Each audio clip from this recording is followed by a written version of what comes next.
Welcome to the discussion.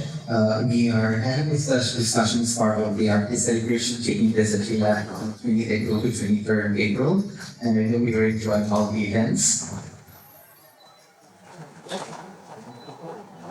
The title of our session is Lines on a Drawing Map, Humanities, Conflict, Currents, and Cli-Fi, which is climate fiction.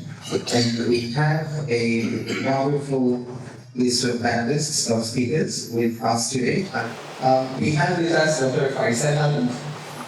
We also have Mr. Taskia. I would also like to welcome Usini Ridwan Chaudhary, who is a learning student at the Department of English and Humanities. We also have Farisa, who is currently doing her undergrad at the Department of English and Humanities.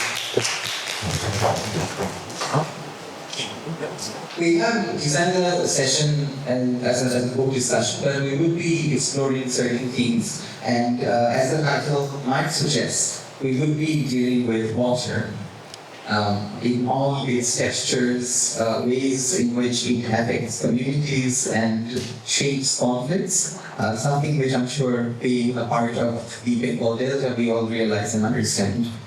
We are going to discuss 4 texts. We have To the Lighthouse by Woolf, which will be covered by Dr. Farisa Khalid. We have The Parable of the Shower by Octavia E. Butler, which is being covered by Raisanan. We also have The Wall by John Manchester, which is going to be covered by Usmini. And at the very end, we have Water by Monshuta Devi, or it was originally titled as Jol, if I'm not mistaken, and it will be discussed by Mr. Tashkia. But before we start, I would like to welcome the Honorable Vice Chancellor of the University of Liberal Bangladesh, Dr. Shamsul. Just can you say a couple of words and all the artist impressions and how you made sense of the research? Thank you so much. So when you mentioned water, and I was thinking of wasteland and yes. So basically, we've already explained why this day and why we are gathering together. So this whole idea of what the thunder says, so we have different ways of interpreting the thunder. So you can give it, so you can take it as a threat, or you can share it interacting.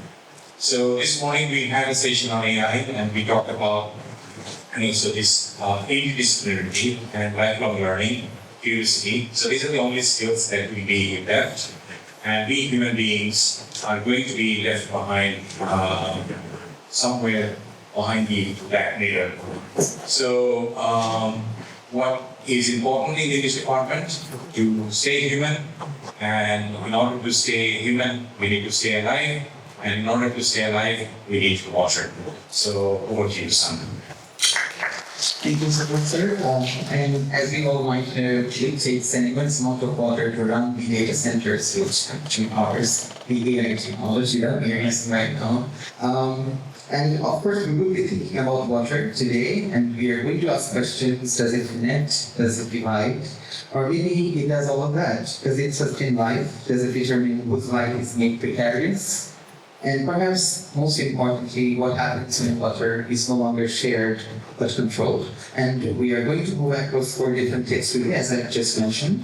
We have a climate dystopia where rising seas produce militarized waters, to a world where water scarcity reorganizes cost and access, and also to a context where water becomes entangled with cost and state power. And of course, a modern text by Woolf, where water shapes perception, time, and human relationships. I'm going to begin with Woolf, where water is not yet a sign of overt conflict, but already structuring how people experience time and separation. So I would first start with Dr. Farisa Khalid, if you would like to Lighthouse by Woolf. Yes. Would you like to stand or So, hey. No? Oh, in case it's very few seated, that's a question.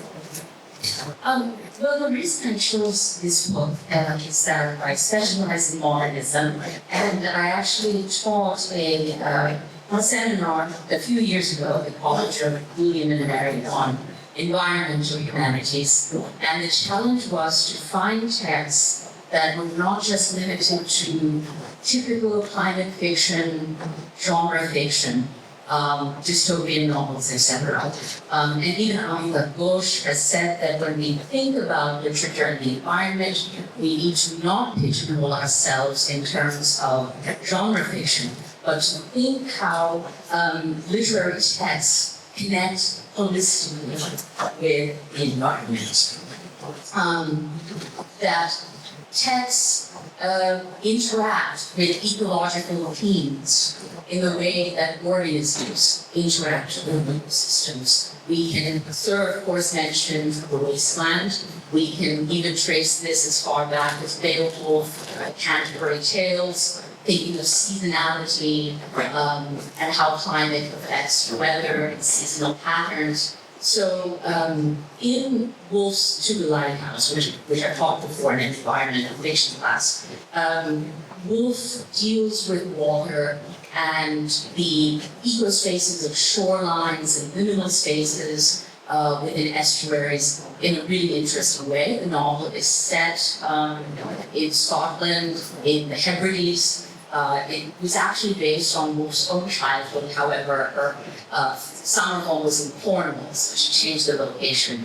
But that particular landscape of the shoreline, the symbolic space, the lighthouse, is very interesting to think in terms of how water, specific ecosystems shape the character's consciousness. Because in many, really in all literary texts, human beings are not isolated beings. They interact with their environments. There's a way in which nature and humanity interact very deeply. And so a lot of great eco-critics from Jonathan Bate to William Ruckert to Cheryl Bloch-Felty and Bonnie Scott, who's written about Woolf, talk about this. And so one thing I like that we were talking between classes with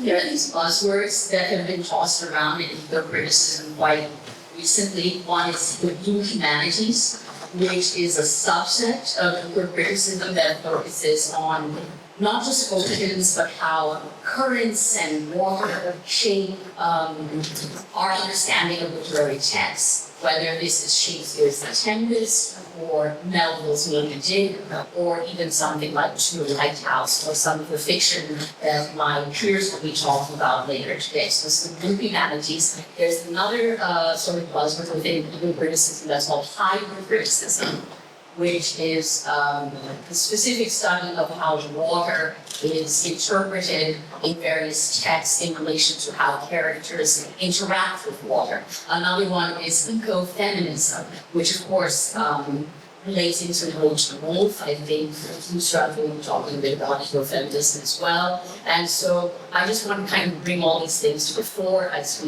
literary critics think about how ecological awareness shapes our approach to understanding texts. So, I'm just going to read two passages from To the Lighthouse. And this one passage occurs in the beginning of the novel. The novel is split into three parts. The most experimental modernisty, conventional modernism part of the novel is the ending bit. No, not the ending, the middle bit called Time Passes. But the part I'm reading now is Window, which is at the beginning, and it's one of the children. So this is a story about a family based on Woolf's family, where there are quite a few children. It's this like sprawling Victorian mood of bohemian children based on Woolf's own family, human family. And one of the children, Nancy, who's about, I think, 6 or 7 years old, is on the beach in their summer home in the Hebrides. And she's been sent out to play with some of the adults, and she separates from them to give them some privacy. And she's looking at a tide pool. She's looking at the shoreline and at a tide pool. So it says that Nancy crouched low down and touched the smooth, rubber-like sea anemones who were stuck like lumps of jelly to the side of the wall.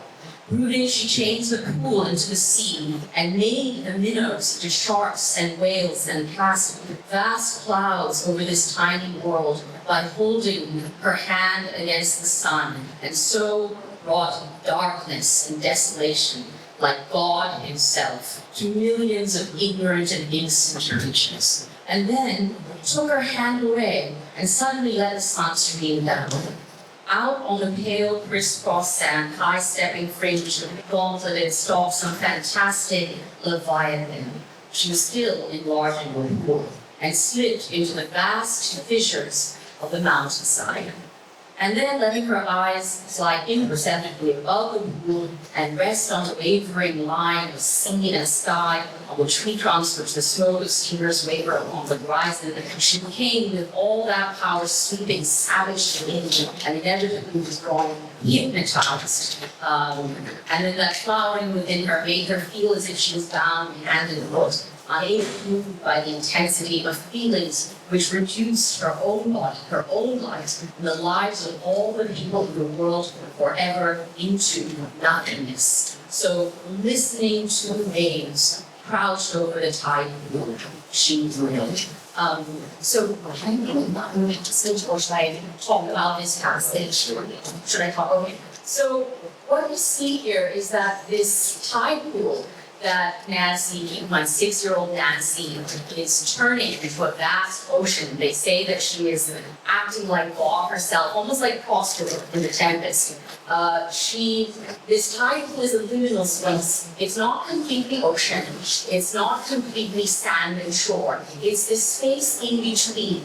And eco-critics are very interested in these liminal spaces, this kind of Venn diagram between land and sea, and what people can make of that. And I see in Nancy this kind of metaphor for Woolf, the writer, creator. Here we have this young girl who's creating this world of her own through nature. And it's a wonderful example of how humans exist in tandem with nature, holistically. And that there's a world of the natural world, the world of the ocean currents, the beaches that move without our needing them, especially. So in this story, characters fall in love, they fall out of love, they deal with their own artistic torment, they die, they come to terms with their family, and then that is the world of human existence within the novel. Then Woolf shows us this vast world of nature that exists in relation to humans, but not, of course, needing humans at all. There's this kind of sublime indifference that nature it has, which I think in some ways Woolf actually borrows from Thomas Hardy. So if you've read some of Thomas Hardy's novels like The Return of the Native or Far from the Madding Crowd, especially Return of the Native, which begins with a bonfire of this primeval landscape baked in heat, Hardy and Woolf show us how nature does not need human beings, but human beings have to subsist within nature. There's a way in which their functioning is so integral and their consciousness is shaped by the way they interact with land and sea and everything. So here we have Nancy as creator with this little split space. She's expanding, contracting, evolving life. I also think there's the influence of Woolf's interest in Darwin and the geologist Tyndall that kind of comes into this. Her father, Leslie Stephen, was a naturalist. He was a deep enthusiast of science, of Huxley and Darwin. So that's coming in here as well. So this is a great example, I think, of a eco-critical reading of a text that's not climate fiction as we know it in the 20th and 21st century terms, but I would call proto-climate fiction. And this is really useful for scholars of modernism and also literature written before the 19th century. So say, for example, you're a scholar of 19th or 18th century texts and you want to apply an eco-critical lens to your analysis. This is a great way to do it. You can go through not just the Romantic poets, but Hardy and other 19th century writers then see how those writers engage with the natural world. Okay. It's an interesting way of engaging with also 19th century technology. We have seen a great deal of thinking, especially the relationship between nature and human beings throughout the 19th century, of course, Morris included. I think we can maybe move from real climate fiction to quote-unquote real climate fiction now. And of course, I think, it's also quite interesting how quickly the water sort of shifts from being an environmental condition to also sort of like turning that into a border technology and something which also determines who belongs and who is excluded. So I think we can move to maybe Farisa and think through how water as a line of defense works or functions, and maybe you can enlighten us about work where water is something else entirely.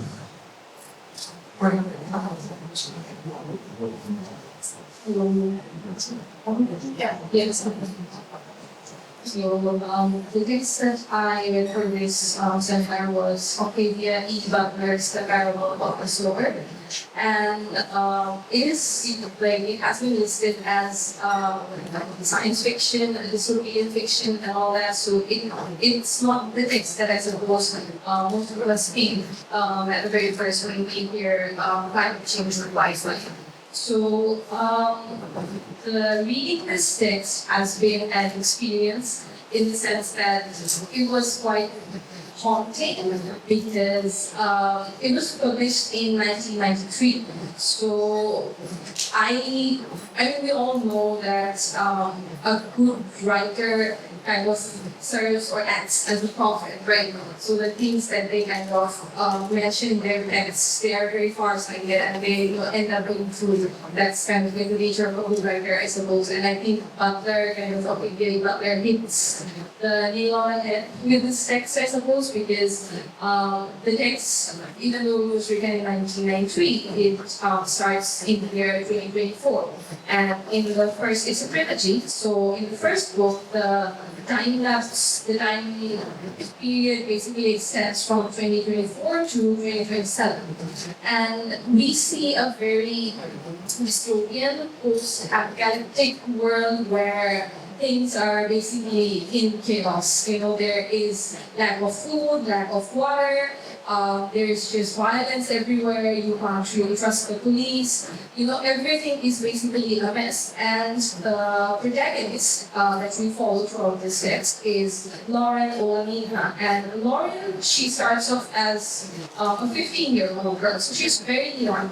But something that struck me from the very first word of the novel was basically how insightful Lauren was, in the sense that despite being so young, perhaps it's her very dire circumstances that made her so kind of aware of what the things that are going on in the world, and aware of the very bleak future that they are kind of going to have to face, because there is no water and there is no land to harvest food, and there is no sense of security, because when they live in a gated community and you're stepping out of the community, you have to bring guns with you and you have to travel in packs. But even when you do that, there is no sense of security for you, because you will be attacked by people who are basically bored and they're living on the streets and they're always out to kind of get you and steal your resources and all that.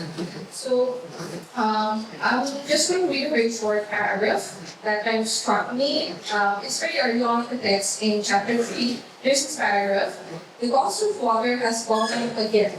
And I heard on the news today that more water peddlers are being killed. Peddlers sell water to squatters and street poor, and to people who have managed to hold on to their homes but not to pay their utility bills. Peddlers are being found with their throats cut and their money and their hand trucks stolen. That says water now costs several times as much as gasoline. But except for arsonists, the rich, most people have given up buying gasoline. No one I know uses a gas-powered car, truck, or cycle. Vehicles like that are rusting in driveways and being cannibalized for metal and plastic. It's a lot harder to give up water.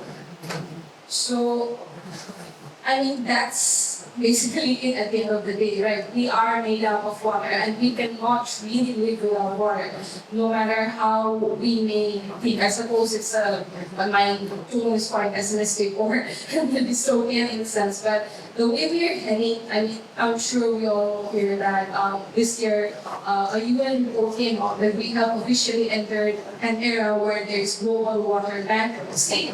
So I believe that this earth, it has a self-sustaining capacity. There are enough resources for everyone, but when we start to hoard more than we need, when we start to kind of misuse the things that we have, is when the problem arises. So while I was reading this text, I kind of thought of a quote. It goes around in Instagram and Reels and stuff like that. And the quote basically goes that when the last tree falls and the last animal on this planet dies, only then will we realize that we cannot eat money. So our capitalistic nature and our drive for success, I suppose, is kind of has, I suppose, in a way started to backfire on us, because some of the, obviously the text covers a lot of things, but the idea in relation to climate change or the idea in relation to water and its lack thereof is that water is a very valuable resource, and since we have, it seems that we have abundance of it. It seems that it isn't really affecting me directly. I have enough water and I'm getting by. So climate change is not real and water scarcity is not real and all that. So it's just that we are kind of heading towards a time where it will be inevitable that water is a very expensive resource and it is very limited, and people are fighting for it because it is so limited. And we are still humans and we cannot survive without water.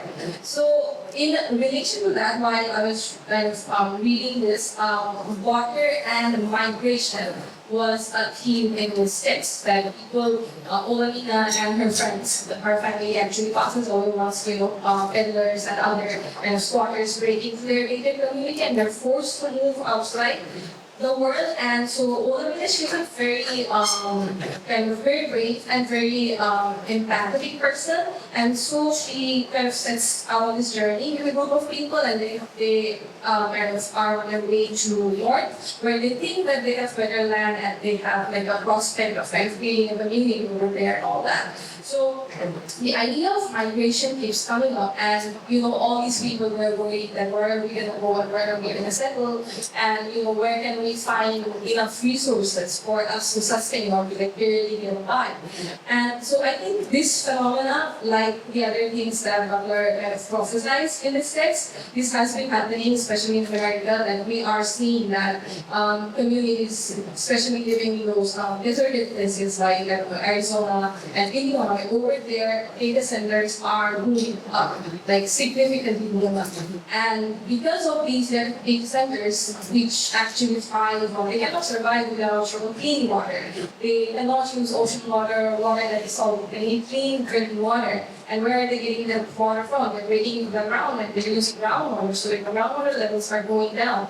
And the people, the inhabitants of those areas, they're either being forced to move by companies like Microsoft, Apple, Meta, all those tech giants and all that.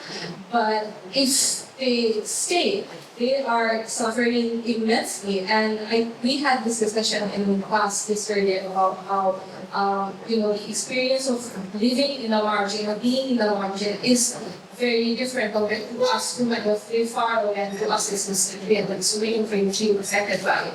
But I just want to kind of touch up on the idea that these things are happening, they're happening in real time.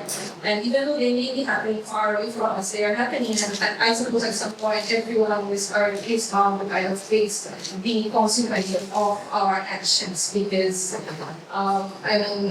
there is another interesting part in this text where The government is basically shambles. There is no sense of chaos or order in this text. And Olamina talks about, there's one little line where she talks about how the government is assuring people that, we're going to the moon and we're progressing and, everything is okay, everything is fine.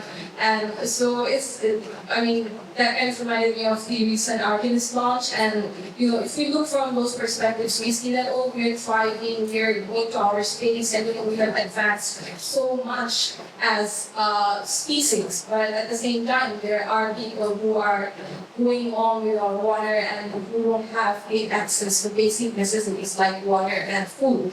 So I suppose the question is about the ethics of the things that we are doing or the things that we are endorsing. The system that we live in is ultimately very cruel and it is designed against us, I suppose. So, I don't think there is much in our hands. We can much more take giants from breeding data centers and taking up people's foreign lands and all that. But I think day to day in our lives, we do have things to attribute and steps to take that to kind of at least mitigate the effects, the very, very dangerous effects that are taking place, and to kind of, I suppose balance out the very corrupted situation. So yeah, that's what we're here. I'm really interested by what happens on the other part of the world. State of Commons, for example, which is a massive water and closure of it hasn't really that long a program. Right, so we're getting something going on, and I'm sure we can ethic for that as well. We have to do much. And as you were speaking, I was also reminded of these sharing statement by our bringing people over the waters of the Mediterranean to Europe, and this migration as it happens all through different waters. And also, recently there was a book that's nice for the which carrying about 450 people consistent of going by Bangladesh, migrants who were on this journey and bring all of their lives. It's also this way human migration has impacted a very long time taking this through water. It's and also colonization, which again is a water-borne activity, if we like. I think keep that in mind. We can maybe move from slightly to explore this history a little bit more in terms of thinking water quality, something private health and so on that we package to water as water, something which I think those need to take to recovery has a lot to tell us about.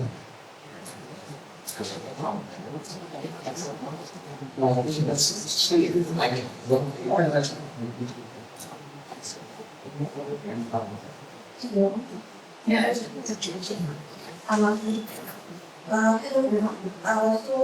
My book that I read for this discussion is called The Valley. It's written by John Manchester, who is a UK-based journalist and linguist. And it was written in 1990s. And he said in one of his interviews that he describes this book as one of the future of the world. Is one of the way of the outcome of many people climate change. But when I read it, for me, it felt like this is kind of like a movie of where we're going. The way they say they're religion authors are the prophets, and that's how I felt it. And why I felt it, I will get back to that later. I'll just bit about what it is about. So the story is based after the change, a time when the seas have risen and the world as we know it has ended. The United Kingdom's response was to build a massive concrete wall around the entire country. Initially, it was a barrier to stop the water. But very quickly, the water transformed into something much better. It became a defense mechanism against others. And who these others are? These are the millions of people across the world who have been displaced by the Western world. And in this world, in fact, is undiscarded luxury. And these climate refugees, the others, they are feeded by the inventors as they try to find their own. And if they survive the climate, they are given a choice. And it is not really a choice at all because you have to choose it voluntarily or become like a victim of like family staying sanctioned slavery.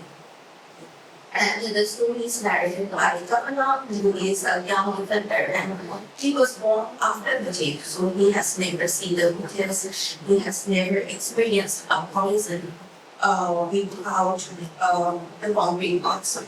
So he has a very for me, or it's very well is movie. It is just stuck in a place, and just to describe like how not just sort of moves on to the story being a person. Paradox, because I think that is a very strong start, kind of like a setting. I can say what is all you know about. It's all on the wall. That's the first thing everybody tells you. And the first thing you notice when you are standing there. And it's the thing you think about all the time you are on it. And it's the thing you remember when you are not there anymore. It's both on the wall. You look for metaphors. It's both as thing, as canon, as a movement, or as charity. That's a good one. But you soon realize that the thing about the poem is that it isn't a metaphor. It isn't like anything else. It's nothing but a physical life. It's not a whole in there. Whole is whole is whole. So that's the first thing that you see. It isn't like the other book. This is a book that is all about a place, like a harmonic physical and built on location. The whole is one of its fundamental parts. Is invincible. So it gives you as a package. The first step into the door. On the first day of the door. You know that you are there for 2 years. You know that it is basically the same everywhere, as far as the door. But that everything depends on what people will necessarily be arguing for. You know that there is nothing you can do about that. It's frightening, but also, in a way, a bit of freeing. No choice. Everything about the world means you have no choice. And that's what really makes it that thing. Sometimes when you have no choice, it's also a really freedom. It says because he doesn't have no choice anything, he's just really and also the fullness that he also found in the book itself is the fullness. When I read the book, it also felt it's not only physical but also mental because she had made stuff with this her. Fullness of part of the people who are living in that domain as well as the defenders because they are very young and people and they have people who are like that. Just because they are others, they are allowed in them. And also the fullness of the state that the people who are coming to them survive because there's no other lands around. They are entitled into states. And the reason I say that thing, it kind of like, took me as a group because I had an experience in living before, which felt like kind of a mini version of what the whole group is talking about. So in 2024, in February, I went to a research group with Susan Comfort, who is a professor and commercial. So for we see the planning of everything with some families who I went to school and we Mora and Oliur Rahman Sun. So both of them are very helpful. The way of people and also from by the river, and so in Mokla, I saw that like there is no there are hardly any trees they cannot live within because sun and bottom is sleeping. Another thing was that the reason I felt really is not about the marriages. They have created this huge marriages with a lot of partner.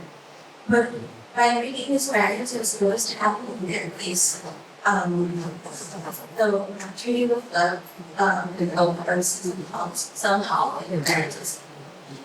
The long term so they are stuck surrounded by this like huge areas and but it's still there another thing on the sidewalk. And when I saw that really felt like it was really very peaceful and then landscape. And then in Northern Washington Island there I saw that I was standing in front of a road that just ended. And it ended because like the water has been taken away from the ocean. And I was holding a map, a Google map, and it was long, really inside my brains. And I saw like the map shows the road actually went like another kilometer. And then it turned red. I could not see anything there. So within just like within 3 to 4 months, the whole went up. Like the whole and so when I see this, it's not the water, but I feel. I mean, like, when I see this, it felt like looking up about water as life. It is like when what happens when water stops between life and slumber. And that's how I found the paradox. But another paradox, that's what like really strongly, and I felt like that's why I feel it's great opportunities because there I met two families there, and these two families they told me that they're living in a very makeshift structure and a small medium windows, just constructed at this here goes. So they're living there and they told me that there were more families there. They had to leave. They were also leaving because no one was available in the space being house.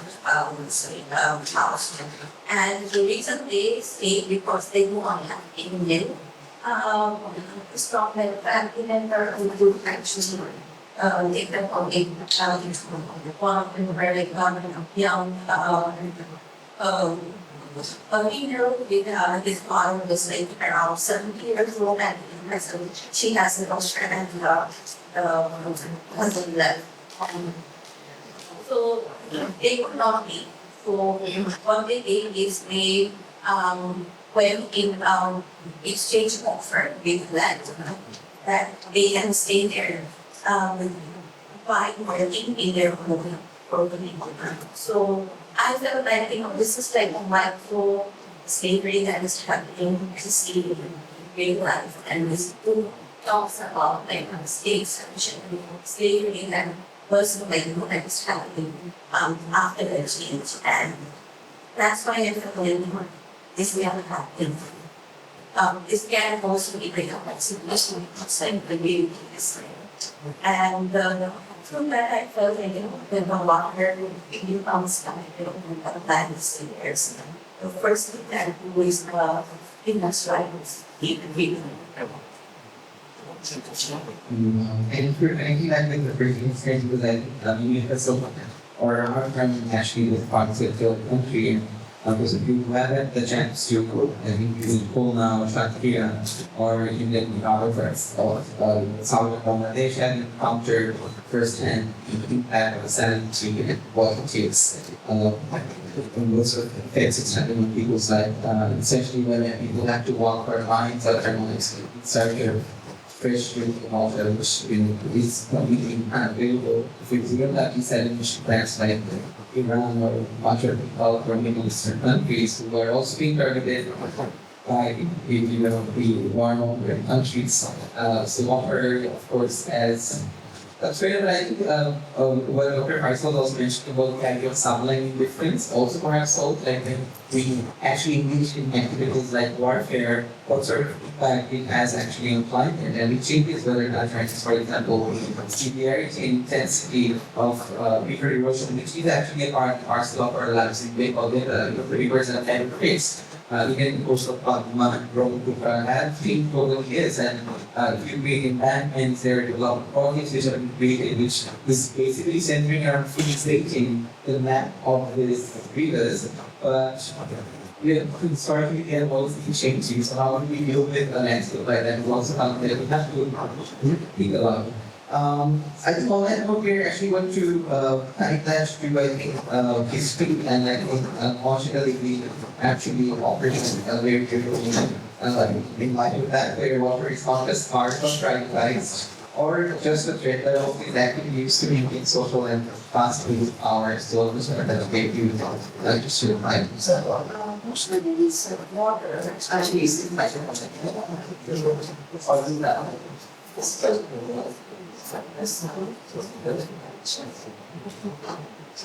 Hello.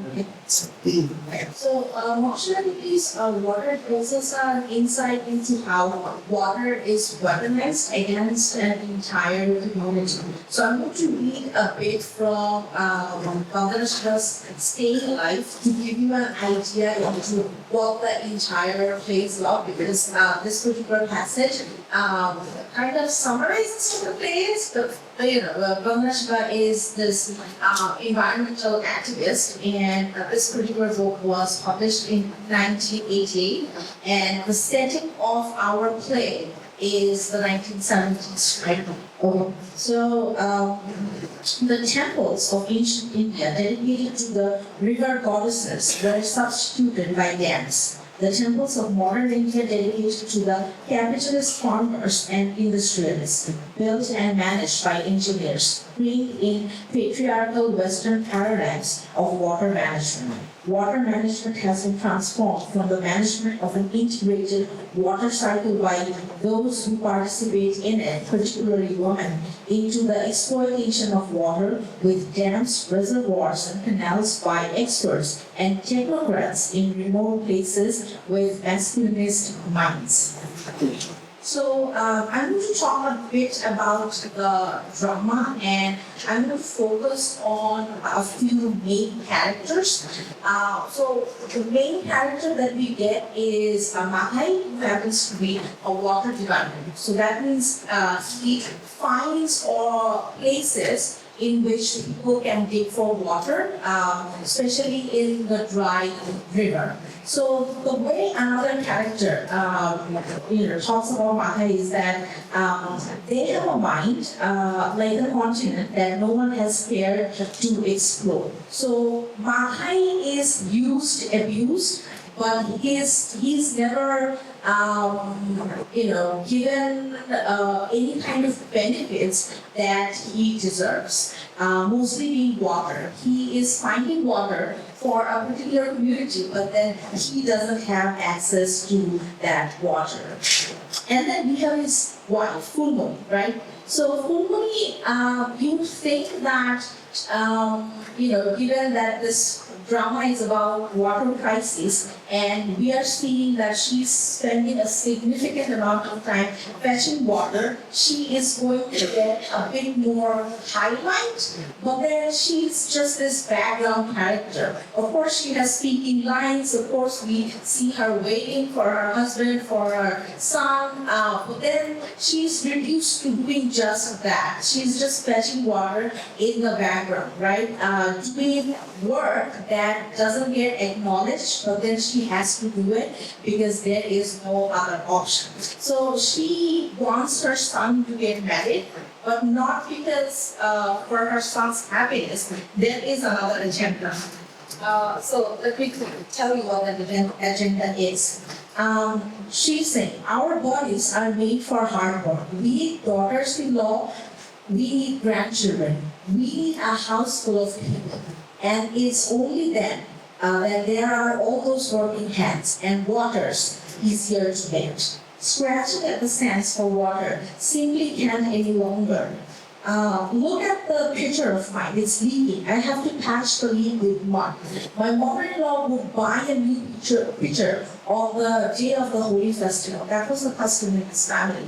So the community, even something like buying a pitcher during a festival, it has to do with water or crisis of water.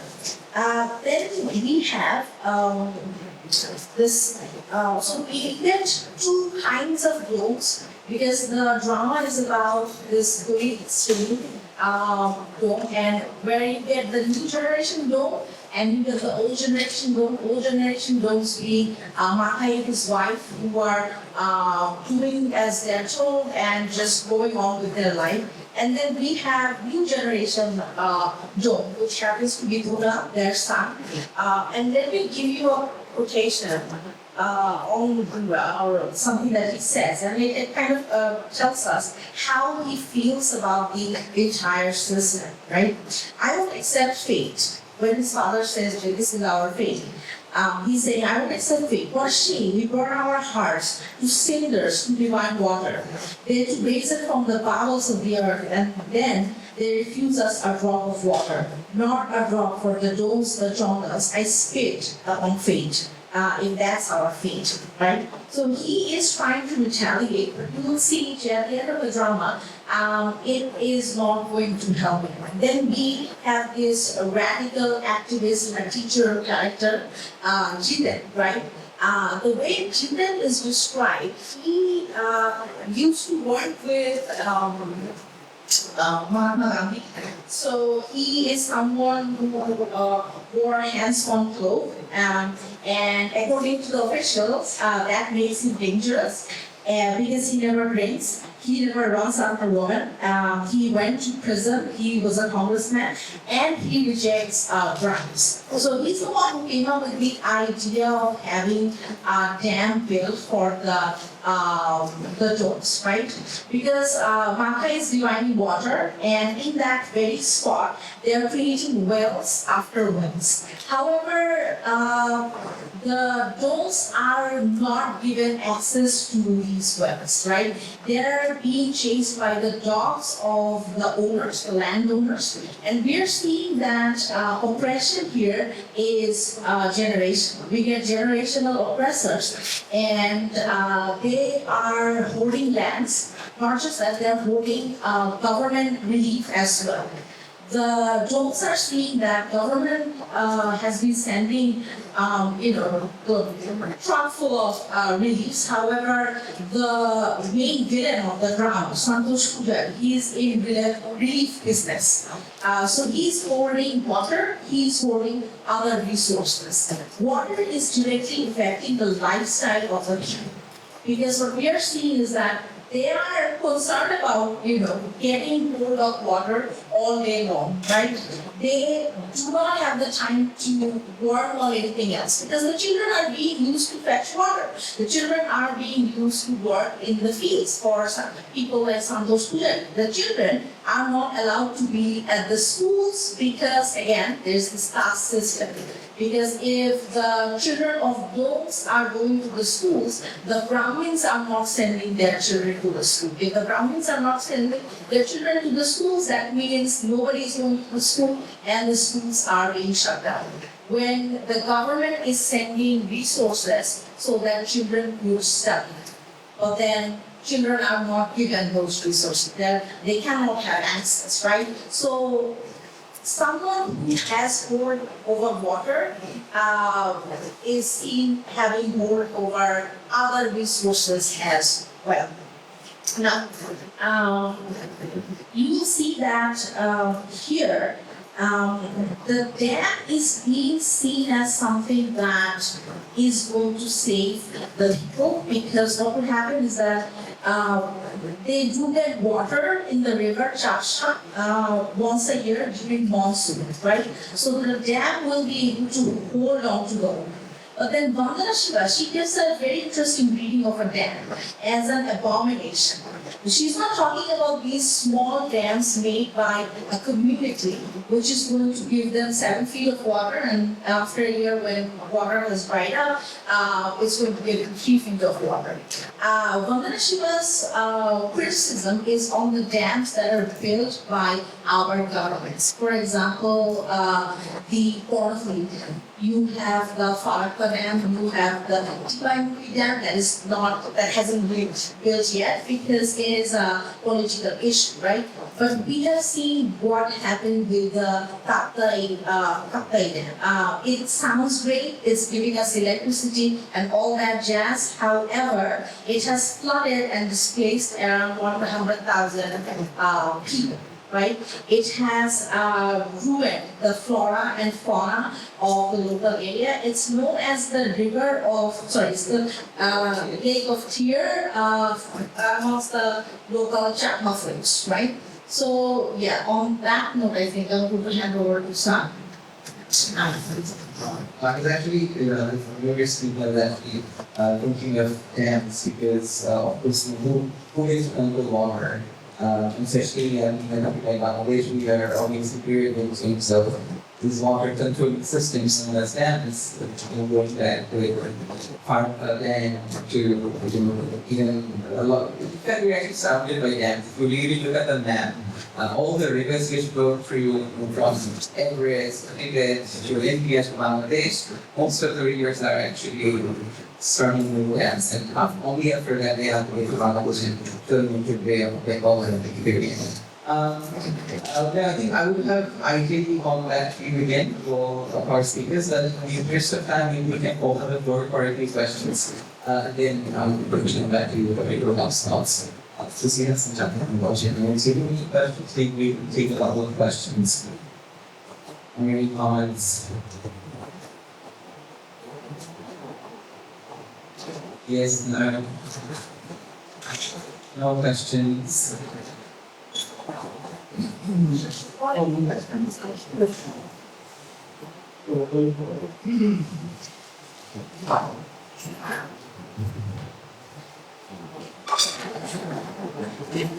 Interesting to see how Woolf consumes some of texts.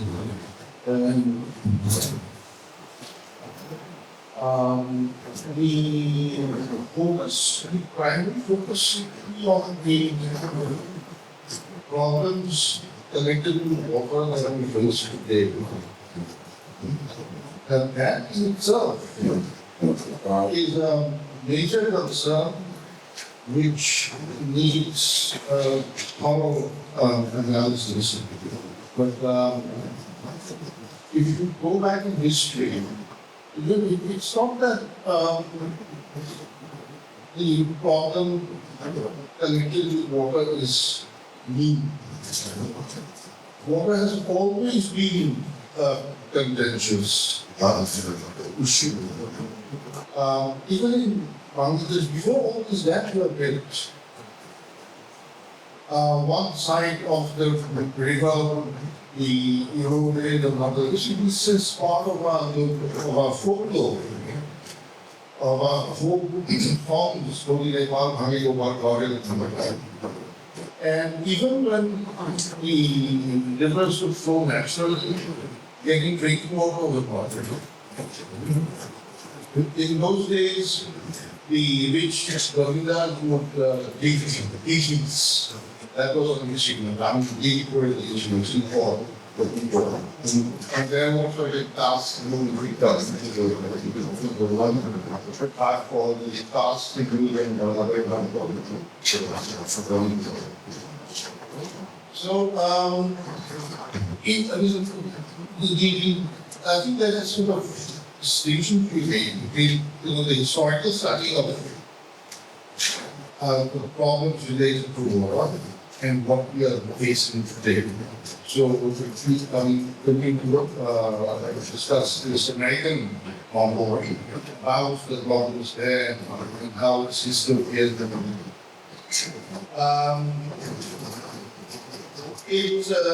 Well, one could extend that and say that the whole of American history is steeped in dystopianism. I mean, it begins in genocide. And corruption, I mean, so words related to corruption were coined like the carnival, the local government corruption, so it's not that, we're suddenly moving on, but we need to focus on the problems of today in a different way. And there, again, all the texts are Western, discussed. It's just a moment. And there again, her approach is very, very characteristically sort of focused on caste issues. It's a very traditional problem in India. Now, in today's treatment of this problem, we need to look at different sort of approaches. And I think that the Western approach, which goes on about the dystopianism, which sells. We should also need to look at concrete solutions which are being tried out, particularly in China. Because, I mean, we talk about capitalism. Well, in China, you have a capitalist economic system connected with the social welfare society. Welfare society. And they are, I think, at the cutting edge of the technological approach to these problems. Because, again, in the Western sort of tradition where you go on about the dystopian aspects, there's an underlying sort of feeling that we have to throw our hands up in despair. There's no hope. Technology is great as they go on using technology, and as they pointed out, that they're using technology in more and more harmful ways. Now, how is, now you have actually two civilizations where they're making the Western and the Chinese. I think it's the relative appraisal of different approaches is very important.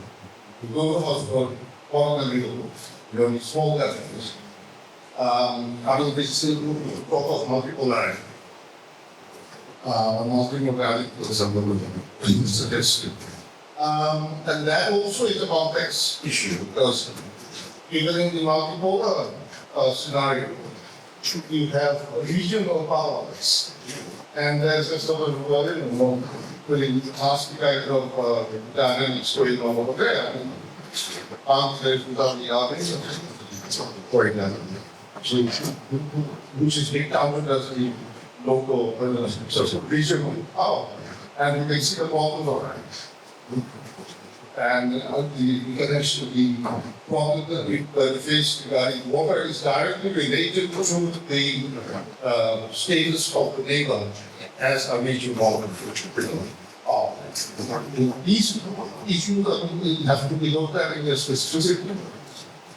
And coming in the third world today, we are now the struggle war. So you have Americans trying to strong arm people signing up. You want to sign up on our side, walk and all that. And you have the new powers, China and Russia, Iran, which may become an power and become third. This. And so these things, I think, need to be looked at without what I'm suggesting that we should not let ourselves get trapped into the critical frameworks which are being floated by the Western literary industry. Okay. Maybe somebody that's a very relevant market intervention.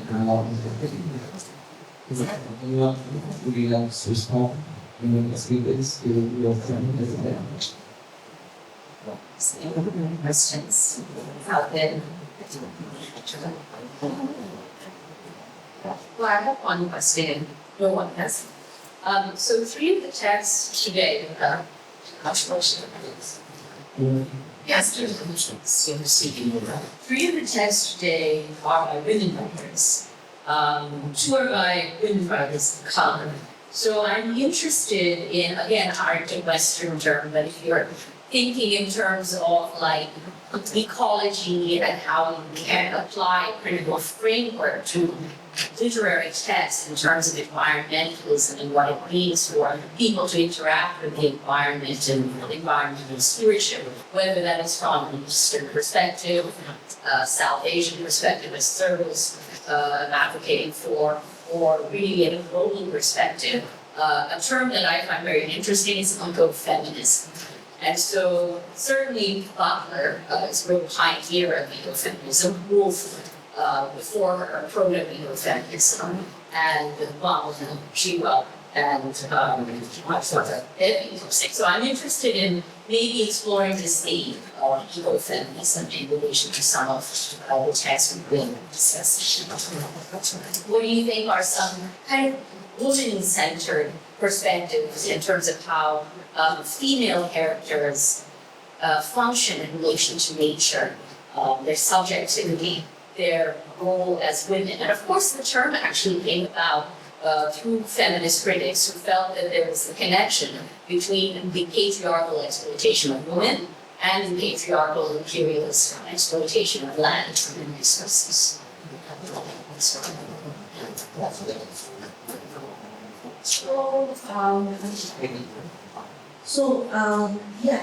When I read Water, right, I was hoping that it's going to focus a bit more on the female characters, but it didn't. And the way they treat the river, it felt like the female characters were treated because at the end, our main character, Khalid, dies, and he's the only one who died, and his body is snatched away by the river because he has been, worshipping the river. He has been spent his entire life with the river. The river has taken him away, right?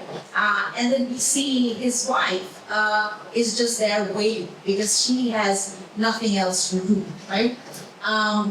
Shiva, she gives up this very interesting idea about the approach that we could be taking whenever we are reading a text or whenever we are looking at how to treat nature in general, right? So it's her feminine principle. She says nature is primarily the creator and source of wealth, and rural women, peasants, and tribals who live in and derive sustenance from nature have a systematic and deep knowledge of nature's process of reproducing wealth. Nature and women do not acquire value through domination by modern Western man. They use both through this process of subjugation. So, yeah. Going to how women treat nature, especially how subaltern women treat nature. So this is something Bangladesh wants us to focus on, and I think Moshe Devi too have similar kind of message, like looking at the experiences of the marginalized community and see if we can take something from that. Possibly, and in terms of managing and also being custodians of water, something that's also domestically is a role that's played by women in our countries, in most parts of the world, and has been the norm. And of course, there is indigenous societies has a different way of in being custodians of water, streams, and taking care of that. But the question you were asking was actually more about how the feminine subjectivity can sort of gets into the architectures of managing water systems, especially as a juxtaposition with the sort of capitalistic, patriarchal sort of exploitation of nature and all of the events in it. So the book I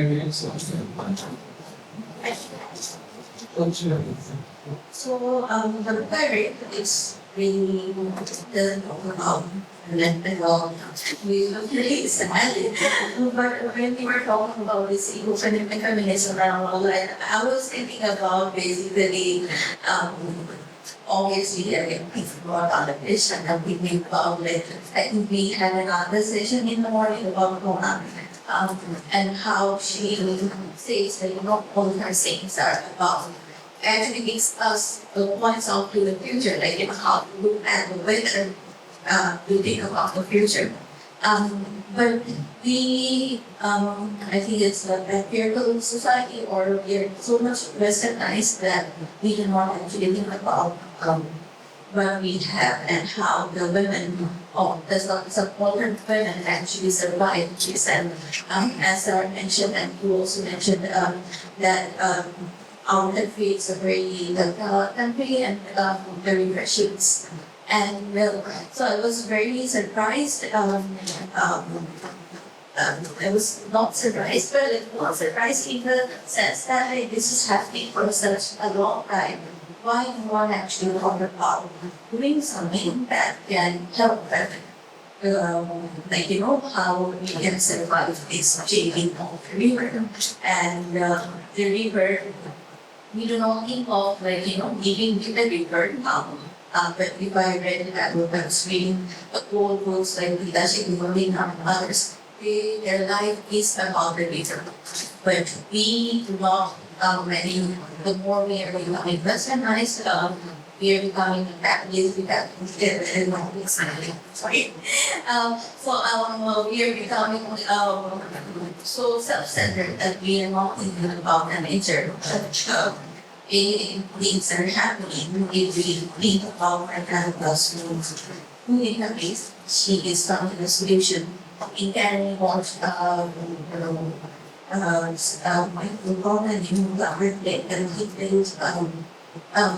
school, we should go to the motion. Yes. And then Lighthouse, who is a very young architect, during 2022, but in student, he was within structures that would float anywhere, and it doesn't mean like it's more like it's more of like a surface which can come anywhere. And for women, his partner, they created this space that women can change, health and agree, and that's grants there. So people are thinking about it, but again, we are so much less concentrated in my area, from the West. So we do not think about that. We kind of we think more of like the district and state. So we have to look at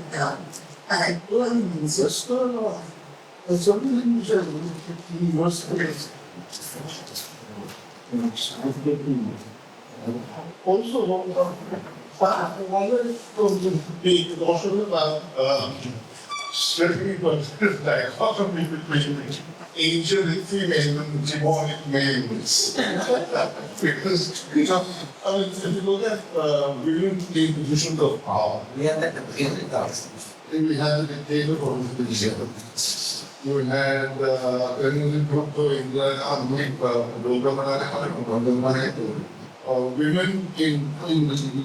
world, are they different from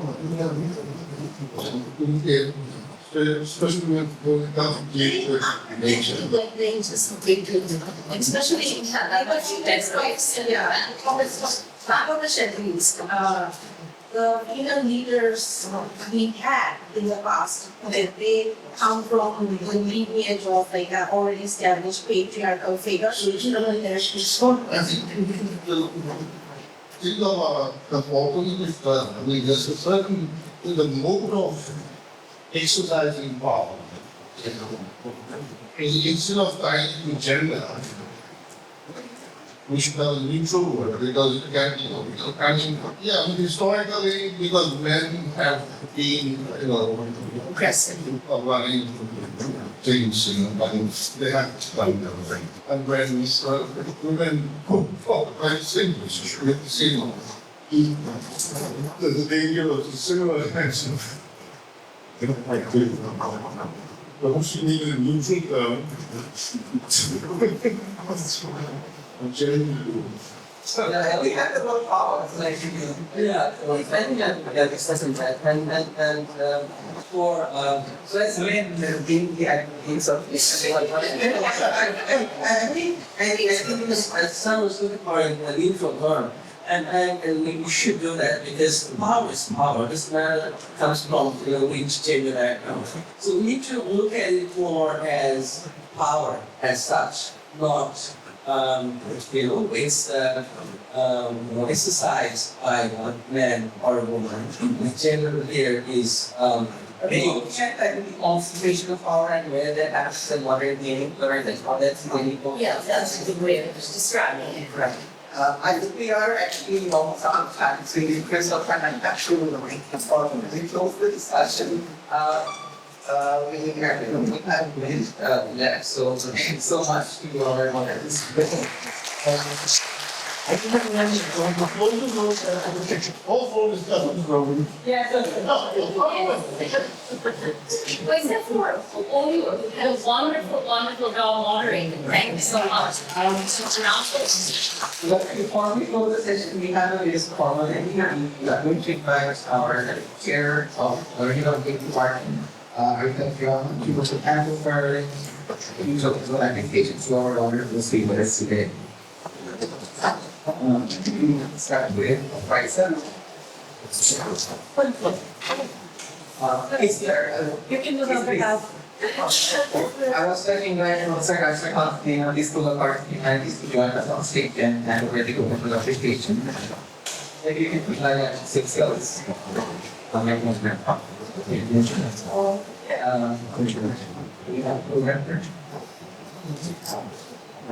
A round of applause.